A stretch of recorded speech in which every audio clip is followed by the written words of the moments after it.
Hey, this is Nicholas with the Backyard TARDIS here with some more adventures in locksmithing. This week, kicking off a week full of stories about crazy situations dealing with pot in California that has become a big thing. I know it's becoming a big thing across the nation, and this is not a commentary on whether or not one should use pot, but just as you could imagine, people who use pot tend to lose their keys a lot and tend to have some funny situations. This first one, though, was not so funny. It was, in fact, quite a bit scary. And this is about 10 years ago. So this is before all the trying to legalize it and all that. And I went out, and AAA called me, sent me out to this place. And I'm going off the beaten path, just driving.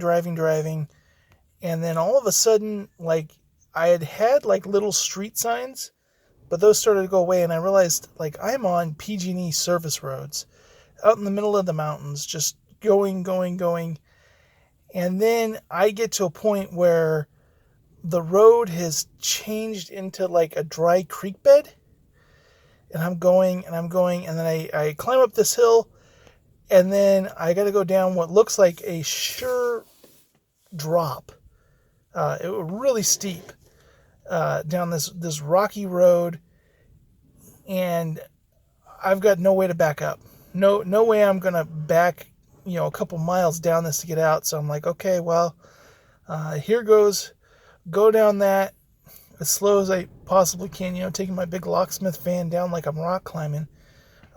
Get down that. Finally, get to a street sign. Because it's getting to the point now that there's not signs, so I can't tell if these are roads or just PG&E service roads.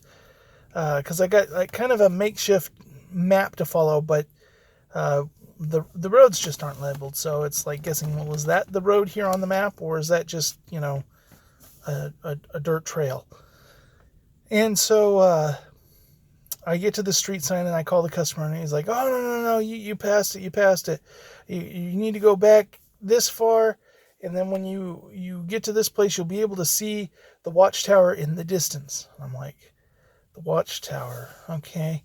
So I turn around, I'm heading back, and I get there and I see it and I start coming up, and sure enough, there's a guard tower with a guy with a rifle in it, and I pull in, and they let me in the gate, and I look around. I'm in the middle of nowhere, and there are all these guys in jeans, no shirt, and strapped around them is semi-automatic rifles. And they are all smoking pot, and they're all harvesting pot. There's guys driving around with rifles on the back of them, on ATVs, patrolling, and then harvesters.